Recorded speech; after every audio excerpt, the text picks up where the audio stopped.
You ever look at your phone, see a notification, and just sigh? Not because it's bad news, not because it's urgent, just because it exists. Like, oh, great, another thing that wants something from me. If that's you, if even a harmless ping feels like someone poking your already overcooked brain with a stick, then this video isn't just for you. It is you. This isn't a pep talk. This isn't one of those 5 productivity hacks to conquer your morning things. No, this is something deeper. This is about rest, real rest. The kind of rest that doesn't just help you survive the week, it helps you remember who the hell you are. And I know, rest in this economy, in this schedule, in this world where every second you're not hustling feels like you're falling behind. Yeah, that's exactly why we need to talk about it. Because burnout has become so normal, we treat it like background noise. We're all out here trading sleep for productivity like it's some Wall Street deal. We say things like, I'll rest when I'm dead, and laugh like that's not the most tragic punchline ever written. But here's a wild thought. What if resting is the real flex? What if taking care of yourself, not just the surface level kind, but the soul deep nervous system reset kind, isn't weakness? It's wisdom? Let me tell you a story. It's short, but it hit me hard. There was this village where people would carry heavy loads from the mountains down to the valley.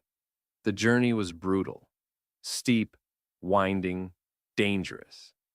Every day they'd make the trip, heavy baskets on their backs, sore feet on sharp stones. But once in a while, you'd see them just sitting in the middle of the path, not eating, not stretching, just sitting there. When someone asked them what they were doing, they said, "We are waiting for our souls to catch up." You feel that? Because I do. We've been moving so fast, pushing so hard, reacting to everything, notifications, responsibilities, even our own inner critic, that our soul is somewhere 3 blocks behind us, puffing and panting like, yo, wait up. Now look, I'm not saying drop everything and run off into the woods and live off grid with nothing but a journal and a squirrel named Greg. I mean, you could, but maybe don't start there. What I am saying is this: rest isn't optional anymore. It's not a cute weekend idea. It's a survival strategy. And not just for your body, but for your clarity, your peace, your relationships, your ability to even like yourself. Think about this. When's the last time you had a full night's sleep and woke up without feeling guilty about it? When's the last time you said no to something that would have drained you and didn't apologize for it? When's the last time you did nothing? Not as a buffer between tasks, not as a reward for hustling hard, but just because you deserve to exist without proving it.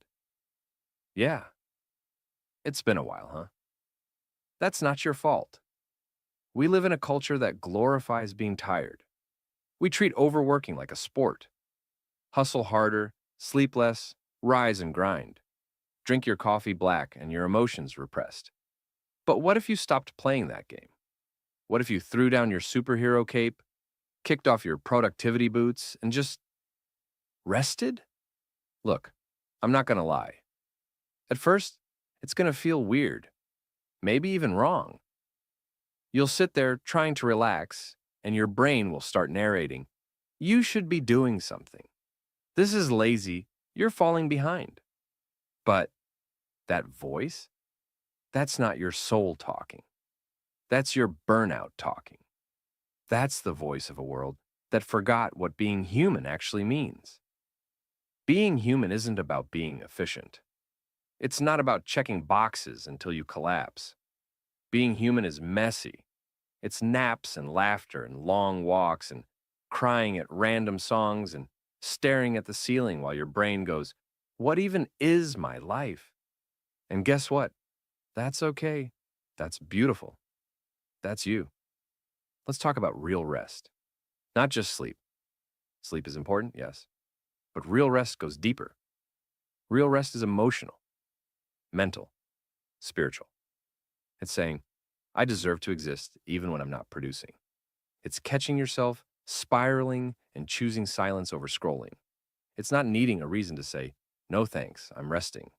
It's choosing peace even when anxiety is screaming at you to stay busy. You don't have to be broken to justify rest. You don't need a crisis. You don't need permission. You don't need a therapist to diagnose you with chronic people pleasing fatigue before you let yourself take a breath. You just need to believe, truly believe, that your value isn't measured in effort. Let me tell you a story, a real one, about a guy I know. Let's call him Marcus. Marcus was one of those people who made busy look like a personality trait. Corporate guy, clean shirts, tighter deadlines, laptop always open, notifications always popping, emails with timestamps that make you squint and go, "Why was this sent at 3:47 a.m.?" The man answered Slack messages faster than most people answer texts from their moms. He'd take work calls on date nights. He'd reply to emails while brushing his teeth. He even once joined a Zoom meeting from the bathroom stall at a wedding, and not even his wedding. You get the picture. Hustle culture had Marcus in a chokehold, and he wore it like a badge of honor. Thought rest was something for people who didn't want it bad enough. Thought burnout was just a myth invented by people who couldn't handle the grind. But here's what no one tells you. Burnout doesn't show up with sirens. It doesn't knock down your door. It sneaks in, quietly, softly. One missed call from your mom. One skipped lunch. One sigh that lasts just a little too long. And then another, and then another. For Marcus, it started with little slips. He forgot his mom's birthday, just slipped his mind. He realized it 3 days later and felt this cold, sinking shame. But instead of dealing with it, he buried it under more work. Then came the toothpaste fight, not a metaphor. His partner brought home the wrong toothpaste, peppermint paste instead of mint gel. And Marcus snapped like it was a personal attack on his whole existence. He said things he didn't mean, made it weird, over toothpaste. And then one evening it happened. He was watching TV, not even really watching, just something to fill the silence. Then a dog food commercial came on. One of those tear-jerker ads with a rescue dog finding a forever home. And Marcus broke. Tears. Ugly ones. Like years of bottled-up exhaustion came out all at once, in the shape of a sobbing corporate man watching a golden retriever get adopted. That was the moment. Not a breakdown exactly, more like a quiet unraveling. His body, his mind, his soul, all of it waving a white flag. And right on cue, he got sick. Not serious, but enough. A stress-related thing that forced him to stop. Doctor said, "You need to rest."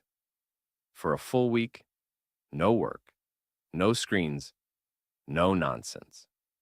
Marcus tried to argue. He said what we all say, "I can't afford to slow down." But his body had already made the decision for him. So he did something radical. He stopped. He sat on his balcony, the same balcony he'd ignored for years, because he was always too busy. And for the first time in what felt like forever, he just listened to nothing, to the wind, to the birds. One bird in particular kept hopping back every day. He named it Kevin. They had a vibe, and something started to shift. He noticed how different the sky looked when you weren't staring at it through a deadline. He remembered what silence sounded like, what he sounded like. The thoughts that came up weren't urgent, they were honest, like, when did I get so far from myself? He wasn't meditating, he wasn't journaling, he was just being. And that was the medicine. By the end of the week, he wasn't fixed, but he wasn't broken either. He was returning to himself. Not the high-performance, inbox zero version. The real one. The one that laughed more, slept more, breathed better. When he went back to work, people noticed. Noticed his shoulders weren't up around his ears. Noticed he listened more, smiled more. And when someone asked him what changed, he said this thing that stuck with me like duct tape to your soul. Rest didn't slow me down. It brought me back. Let that land for a second. Because maybe that's what you need too. Not another caffeine hack. Not another productivity app. Maybe you don't need to level up. Maybe you need to lie down. Maybe your comeback doesn't start with a grind. Maybe it starts with a nap or a walk. Or just closing your laptop and remembering that you exist outside of your output. You don't have to crash to earn rest. You don't have to cry over a dog food commercial to justify stepping back.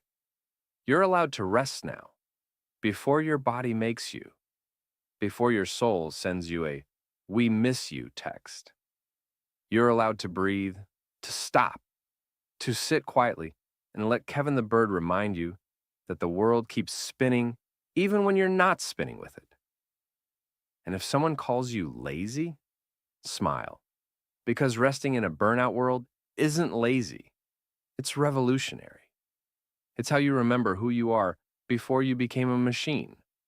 So maybe today's the day you stop proving, stop pushing, stop pretending you're invincible, and start listening to the parts of you whispering, I need rest, not later, not when you've earned it.